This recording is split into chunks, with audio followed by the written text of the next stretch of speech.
Bonjour et bienvenue à Lumière de la Parole. Aujourd'hui, en ce 5 février, je suis heureux de vous retrouver pour méditer l'Évangile.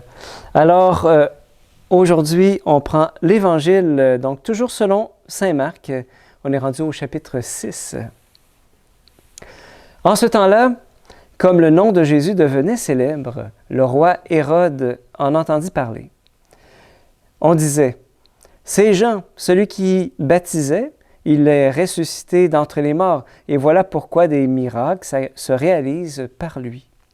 Certains disaient: c'est le prophète Élie. D'autres encore disaient: c'est un prophète comme ceux de jadis. Hérode entendait ces propos et disait: celui que j'ai fait décapiter, Jean, le voilà ressuscité. Car c'était lui, Hérode, qui avait donné l'ordre d'arrêter Jean et de l'enchaîner dans la prison, car à cause d'Hérodiade, la femme de son frère Philippe, que lui-même avait prise pour épouse. En effet, Jean lui disait: « Tu n'as pas le droit de prendre la femme de ton frère. » Hérodiade en voulait donc à Jean, et elle cherchait à le faire mourir. Mais elle n'y arrivait pas, parce que Hérode avait peur de Jean. Il savait que c'était un homme juste et saint, et il le protégeait. Quand il l'avait entendu, il était très embarrassé. Cependant, il l'écoutait avec plaisir. Or, une occasion favorable se présenta, quand, le jour de son anniversaire, Hérode fit un dîner pour ses dignitaires, pour les chefs de l'armée et pour les notables de la Galilée. La fille d'Hérodiade fit son entrée et dansa. Elle plut à Hérode et à ses convives. Le roi dit à la jeune fille: « Demande-moi ce que tu veux, je te le donnerai. » Et lui fit ce serment: « Tout ce que tu me demanderas, je te le donnerai, même si c'est la moitié de mon royaume. » Elle sortit alors pour dire à sa mère: « Qu'est-ce que je vais demander? » Hérodiade répondit: « La tête de Jean, celui qui baptise. » Aussitôt, la jeune fille s'empressa de retourner auprès du roi et lui fit cette demande: « Je veux que tout de suite, tu me donnes sur un plat la tête de Jean le Baptiste. » Le roi fut vivement contrarié, mais à cause du serment et des convives, il ne voulut pas lui opposer un refus. Aussitôt, il envoya un garde avec l'ordre d'apporter la tête de Jean. Le garde s'en alla décapiter Jean dans la prison. Il apporta la tête sur un plat, la donna à la jeune fille, et la jeune fille la donna à sa mère. Ayant appris cela, les disciples de Jean vinrent prendre son corps et le déposèrent dans un tombeau. Ah, c'est une histoire qui me fait mal et que c'est dur.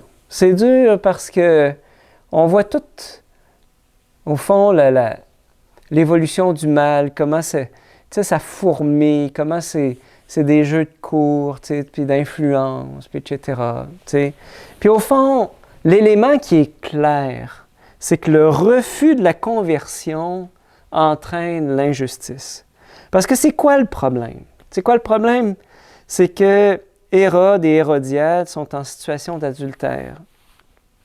Et Jean, il n'y avait que Jean, probablement, qui avait le courage de dire à ces gens qui étaient tout-puissants: « Eh bien, tu n'as pas le droit, » il disait à Hérode, « tu n'as pas le droit de prendre la femme de ton frère Philippe. » Et on le sait, hein, l'adultère, surtout pour celui qui le subit, celui ou celle qui le subit, ça fait tellement mal. Ça fait du mal aussi à la personne qui le commet, puis c'est une plaie. C'est vraiment une plaie.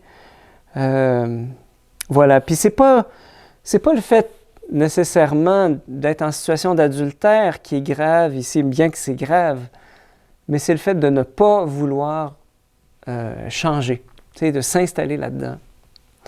Alors, nous voilà dans un récit compliqué qu'on vient d'entendre. Alors,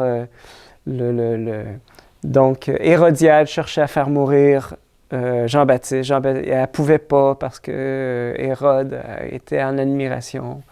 Et donc, c'est la fille d'Hérodiade qui danse, tout le monde lui plaît, puis là, Hérode, avec probablement quelques verres dans le nez, dit « Tout ce que tu vas me demander, il se prend un peu pour Dieu, tout ce que tu vas me demander, je vais te le donner. » Puis, et c'est là qu'elle demande à sa mère « Qu'est-ce que je demande? La tête de Jean-Baptiste. » Et voilà.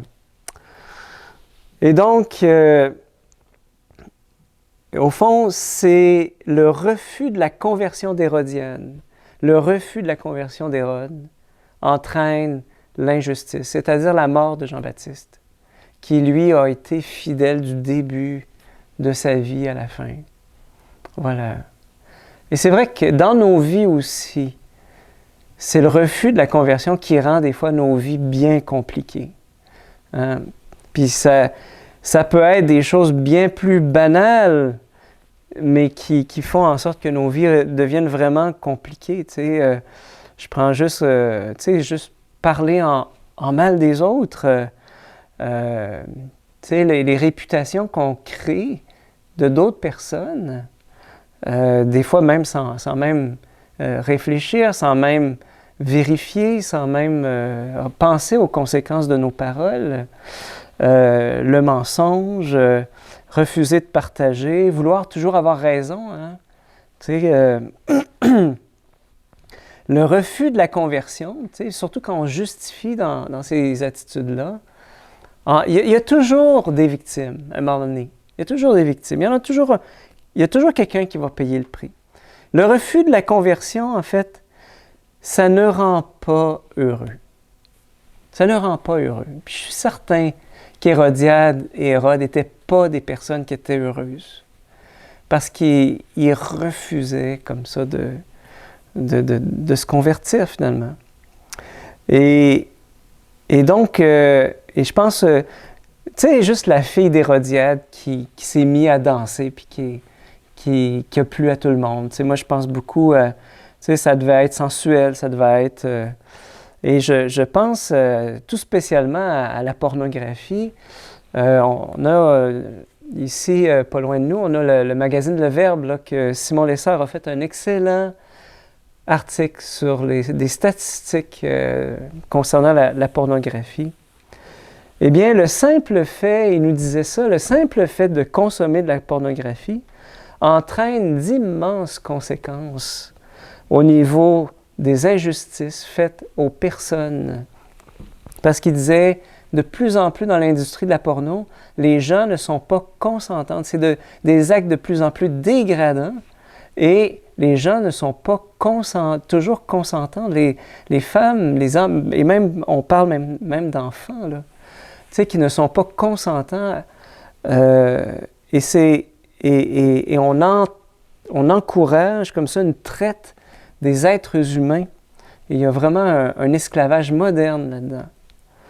Et donc, le simple fait de consommer de la pornographie, eh bien, le refus de la conversion sur ce point-là, eh bien, entraîne des injustices automatiquement. Puis, je me dis, cet exemple de la porno, eh bien, c'est un exemple qui est très, très proche de nous, puis qui ressemble beaucoup à l'Évangile qu'on a entendu.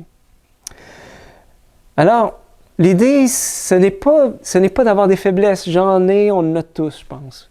Ça, il faut vraiment que ça soit admis, ça soit correct. On est tous en route vers la conversion. Le problème ici, c'est vraiment de dire « Ah, il n'y a rien de mal. Ah, et donc, c'est de refuser, finalement, la conversion.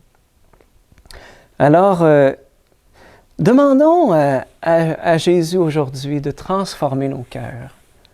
Transformer nos cœurs aujourd'hui pour pas qu'il y ait de victimes à nos comportements. Parce que je pense que c'est pas ce qu'on désire. On désire tous faire le bien.